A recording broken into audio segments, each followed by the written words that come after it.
समर्थ सद्गुरू श्री गजानन महाराज की जय.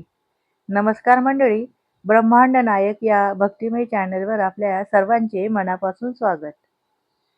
आज आपण जाणून घेणार आहोत वटपौर्णिमा म्हणजे वटसावित्री पौर्णिमा 2026 मध्ये कधी आहे, शुभ मुहूर्त कोणकोणते आहे, पूजाविधी कशी करावी, नवविवाहित महिलांसाठी पूजा सामग्री आणि संपूर्ण पूजाविधी कशी करावी, तसेच उपवास कसा करावा, कधी सोडावा, पूजेचे महत्त्व काय, कोणत्या रंगाची साडी घातली पाहिजे आणि कोणत्या रंगाची साडी घालू नये, तसेच बांगड्या कोणत्या घालाव्यात आणि कोणत्या घालू नयेत, आणि सत्यवान आणि सावित्रीची पौराणिक कथा, तसेच पूजा संपल्यानंतर कोणती आरती म्हणावी आणि या व्रताचे पुण्यफळ काय मिळते याबद्दल सविस्तर माहिती जाणून घेऊया.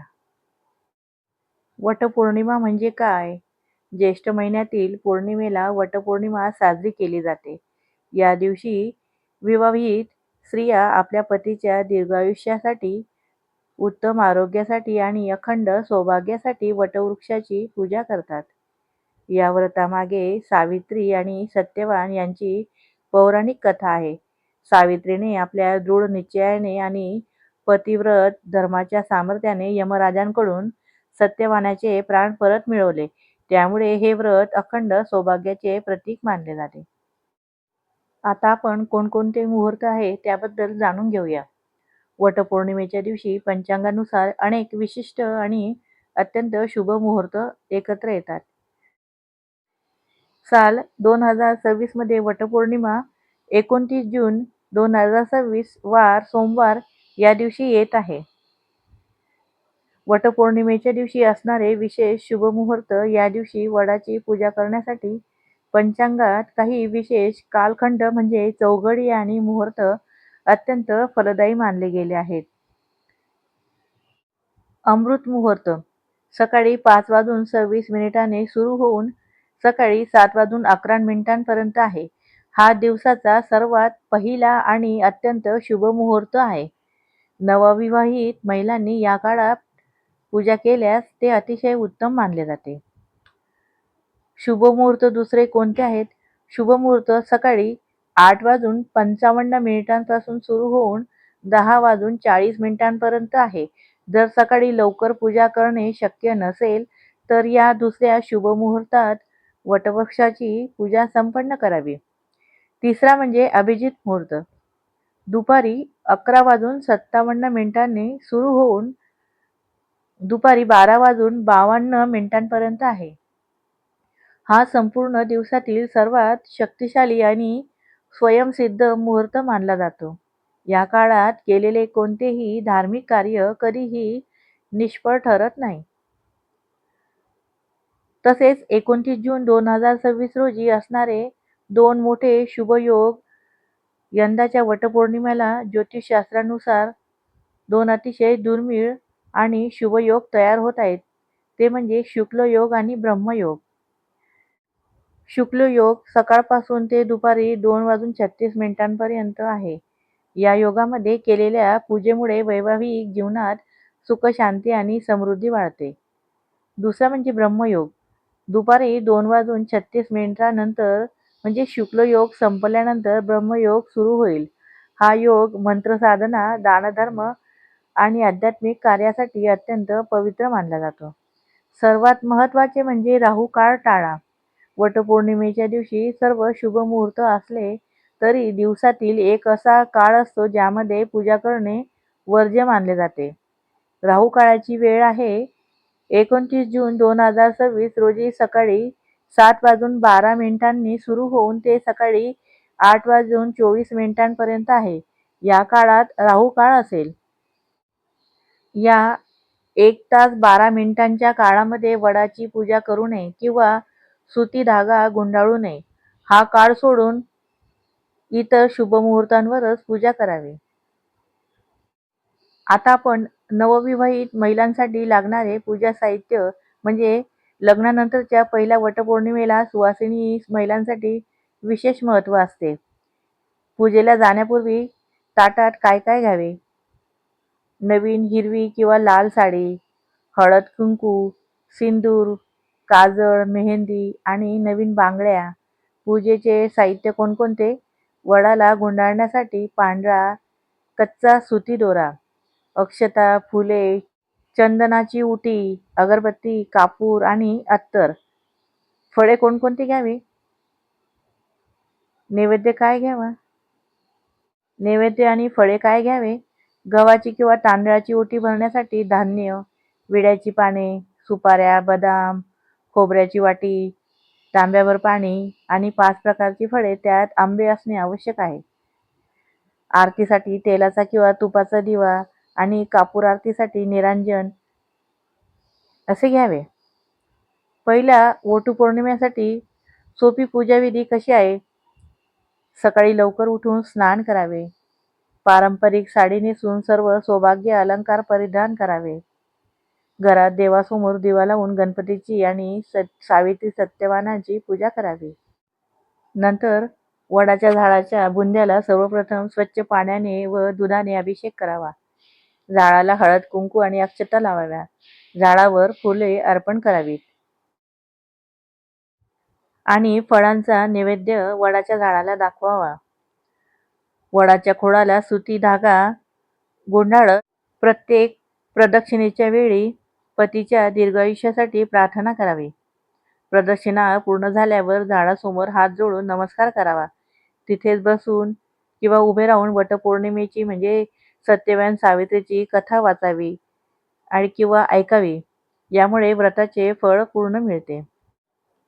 वडाची पूजा झाल्यानंतर वडाची आणि स्वतःची ओटी भरणे अत्यंत महत्त्वाचे मानले जाते. एका ताटात खण म्हणजे ब्लाऊज पीस, नारळ, शेंडी देवाकडे करून म्हणजे झाडाकडे करावे. हळद, कुंकू, सुपारी, बदाम, खारीक, नाणी आणि फळं ठेवावीत. वडाच्या झाडाच्या बुंध्याशी हा खण आणि त्यावर नारळ व इतर साहित्य अर्पण करावे. झाडाला हळद कुंकू वाहून अखंड सौभाग्य आणि वंशवृद्धीसाठी प्रार्थना करावी.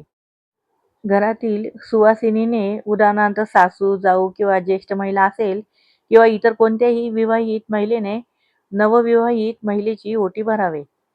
नवविवाहित महिलेने आपल्या साडीचा पदर दोन्ही हातांनी समोर पसरून धरावा. दुसऱ्या सुवासिनीने त्या पदरात खण, नारळ, तांदूळ आणि फळे घालावीत. ओटी भरल्यानंतर नवविवाहित महिलेने त्या ज्येष्ठ सुवासिनीच्या पाया पडून आशीर्वाद घ्यावे. ओटी भरल्यानंतर वडाच्या झाडाला आणि उपस्थित सुवासिनी महिलांना गुळ खोबऱ्याचा प्रसाद द्यावा. नंतर नवविवाहित स्त्रीने 5 बायकांची ओटी भरणे. ती अशी: सर्वात आधी समोरच्या म्हणजे सुवासिनीच्या कपाळावर हळद कुंकू लावावे. त्यानंतर तिच्या डोक्यावर व पायावर अक्षता म्हणजे तांदूळ टाकून नमस्कार करावा. खणावर नारळ ठेवावा. नारळाची शेंडी समोरच्या स्त्रीकडे असावी. त्यासोबत सुपारी, 1 नाणे आणि फळ ठेवावे व स्वतःच्या दोन्ही हातांच्या उंजळीत थोडे तांदूळ घ्यावेत. समोरच्या सुवासिनीला साडीचा पदर म्हणजे दोन्ही हातांनी पसरण्यास सांगावे. नवविवाहित महिलेने ओंजळीतील तांदूळ आणि खण, नारळ व इतर साहित्य त्या सुवासिनीच्या पदरात हळुवारपणे सोडावे. तिच्या पदरात साहित्य ठेवल्यानंतर स्वतःच्या ओंजळीने 3 किंवा 5 वेळा तांदूळ तिच्या पदरात टाकावे. ओटी भरून झाल्यावर जर ती सुवासिनी वयाने मोठी असेल तर तिच्या पाया पडून आशीर्वाद घ्यावा. जर ती वयाने लहान किंवा बरोबरीची असेल तर एकमेकींना हात जोडून नमस्कार करावा. शेवटी तिला गजरा किंवा फुलं द्यावे.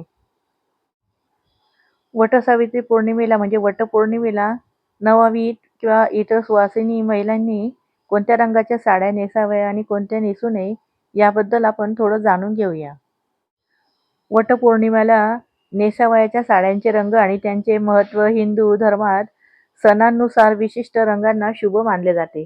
वटपौर्णिमेला हिरवा रंग अत्यंत शुभ आणि फलदायी मानले जाते. हे सौभाग्याचे प्रतीक आहे. वटपौर्णिमेला हिरव्या रंगाची साडी नेसणे सर्वोत्तम मानले जाते. हिरवा रंग निसर्गाचा, समृद्धीचा आणि अखंड सौभाग्याचा संदेश देतो. वडाच्या झाडांप्रमाणे संसार नेहमी बहरू दे, अशी यामागील भावना असते. दुसरा रंग म्हणजे लाल. लाल रंग उत्साह आणि शक्तीचा रंग. म्हणजे लाल रंग हा हिंदू संस्कृतीत विवाहाचा मुख्य रंग मानला जातो. हा रंग प्रेम, ऊर्जा, उत्साह आणि पती-पत्नींमधील घट्ट नाते दर्शवतो. नवविवाहित महिलांसाठी लाल साडी हा एक उत्तम पर्याय आहे. तिसरा रंग म्हणजे पिवळा. पिवळा रंग म्हणजे पवित्रता आणि ज्ञान. पिवळा रंग हा गुरु गृहाशी संबंधित असून तो मांगल्याचे प्रतीक आहे. पूजेमध्ये पिवळा रंग वापरल्याने घरात सकारात्मक ऊर्जा येते आणि वैवाहिक जीवनात शांतता लाभते. त्यानंतर नारंगी आणि गुलाबी रंग हे आनंद आणि प्रेम म्हणजे हे रंग नात्यातील गोडवा आणि आनंद वाढवणारे मानले जातात. पूजेच्या वेळी हे रंग मनाला प्रसन्नता देतात. आणि कोणत्या रंगाच्या साड्या नेसू नयेत? काळा, पांढरा, निळा या रंगाच्या साड्या नेसू नये. हिंदू धर्मात पूजेच्या वेळी काळा रंग पूर्णपणे वर्ज्य मानला जातो. हा रंग नकारात्मकता, दुःख आणि राहू-केतूचे प्रतीक मानला जातो. अखंड सौभाग्यासाठी केल्या जाणाऱ्या या व्रतामध्ये काळ्या रंगाचा धागा किंवा कपडा वापरणे अशुभ मानतात. पांढरा रंग हा शांततेचा असला तरी सुवासिन महिलेसाठी सौभाग्य पूजेच्या वेळी तो शुभ मानला जात नाही. धार्मिक परंपरेनुसार सौभाग्यवती स्त्रीने पूजेत रंगीबेरंगी कपडे परिधान करावे, त्यामुळेच पांढरी साडी नेसणे टाळावे. नंतर निळा रंग हे नैराश्य आणि निरासतेचे प्रतीक मानले जाते. सणावारी किंवा पूजेच्या वेळी अशा रंगामुळे पूजेच्या उत्साहात कमतरता जाणवते. या दिवशी फक्त साडीच नव्हे तर गळ्यात मंगळसूत्र, हातात हिरवा चुडा, कपाळावर कुंकू, टिकली, पायात जोडवी, नाकात नथ आणि केसात गजरा मारणे अतिशय महत्त्वाचे मानले जाते. आता आपण सुवासिनी महिलांनी कोणत्या बांगड्या घालाव्यात आणि कोणत्या घालू नये याबद्दल थोडं जाणून घेऊया. धार्मिक कार्यात काचेच्या बांगड्यांना विशेष प्राधान्य आहे. हिंदू धर्मात काचेच्या बांगड्यांमधून निघणारा ध्वनी म्हणजे किणकिणाट हा नकारात्मक ऊर्जा दूर ठेवतो आणि घरात सकारात्मकता आणतो असे मानले जाते. त्यामुळे प्लास्टिक किंवा इतर धातूंपेक्षा काचेच्या बांगड्यांना पहिले प्राधान्य द्यावे. काळा आणि पांढरा रंग टाळावा. पूजेच्या दिवशी पूर्णपणे काळ्या किंवा पांढऱ्या रंगाच्या बांगड्या घालणे अशुभ मानले जाते. तुटलेल्या किंवा तडे गेलेल्या बांगड्या चुकूनही तडे गेलेली व तुटलेली बांगडी हातात ठेवू नये. ती त्वरित बदलून घ्यावी. बांगड्यांची संख्या शास्त्रानुसार सुवासिनीने दोन्ही हातात समसंख्येत बांगड्या घालू नये. विषम संख्येतच बांगड्या घालाव्या. जसे 9, 11. सुवासिनीने दोन्ही हातात सम म्हणजे सारख्या संख्येने बांगड्या घालू नयेत असे मानले जाते. दोन्ही हातातील बांगड्यांची एकूण संख्या विषम असावी आणि एका हातात दुसऱ्या हातापेक्षा एक बांगड्यांची संख्या अधिक असावी. अध्यात्मशास्त्रानुसार डावा हात हा चंद्राचा म्हणजे शीतलतेचा आणि उजवा हात हा सूर्याचा म्हणजे ऊर्जेचा कारक मानला जातो. एका हातात जास्तीची बांगडी घालून दोन्ही हातांमधील या लहरींचे संतुलन साधले जाते. विषम संख्या ही हिंदू धर्मातील शक्तीचे प्रतीक मानले जाते. एका हातात जास्तीची बांगडी घालणे हे पतीच्या दीर्घायुष्यासाठी आणि सौभाग्यात वृद्धी होण्यासाठी शुभ मानले जाते. आणि आता सत्यनारायण व सावित्रीची कथा श्रवण करूया. या सणामागे सती सावित्रीची एक प्रसिद्ध कथा आहे. सावित्री ही अत्यंत प्रतिव्रता आणि बुद्धिमान स्त्री होती. तिचे पती सत्यवान यांचा अल्पायुष्य असल्यामुळे एक ज्येष्ठ पौर्णिमेला यमराज त्यांचे प्राण नेण्यासाठी आले. सावित्रीने आपल्या बुद्धीच्या आणि पतिभक्तीच्या जोरावर यमराजाचा पाठलाग केला. तिच्या भक्तीवर प्रसन्न होऊन यमराजाने तिला 3 वर मागण्यास सांगितले. सावित्रीने पहिला वर मागितला. सावित्रीने तिच्या अंध सासू-सासऱ्यांची दृष्टी आणि गमावलेले राज्य परत मागितले. दुसरा वर तिने मागितला. तिने तिच्या वडिलांना 100 पुत्र व्हावेत असा वर मागितला. तिसरा वर तिने स्वतःसाठी 100 पुत्रांची आई होण्याचे भाग्य मागितले. यमराजाने घाईघाईत तथास्तु म्हटले. तेव्हा सावित्रीने यमराजाला हसून आठवण करून दिली की तुम्ही मला 100 पुत्रांची आई होण्याचा वर दिला आहे. पण माझ्या पतीशिवाय म्हणजे सत्यवानाशिवाय मी आई कशी होऊ शकते? त्यामुळे तुम्हाला माझ्या पतीचे प्राण परत करावेच लागतील. यमराजाला स्वतःच्या शब्दात अडकावे लागले.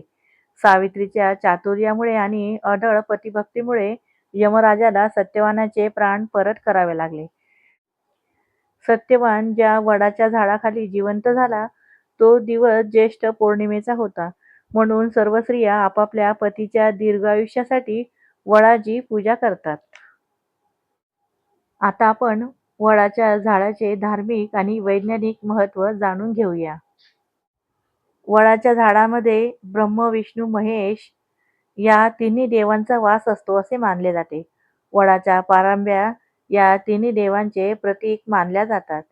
आणि वैज्ञानिक महत्त्वाचे वड हे दीर्घायुषी झाड आहे, जे शेकडो वर्ष जगते. तसेच हे झाड वातावरणात सर्वाधिक ऑक्सिजन सोडते आणि हवा शुद्ध ठेवते.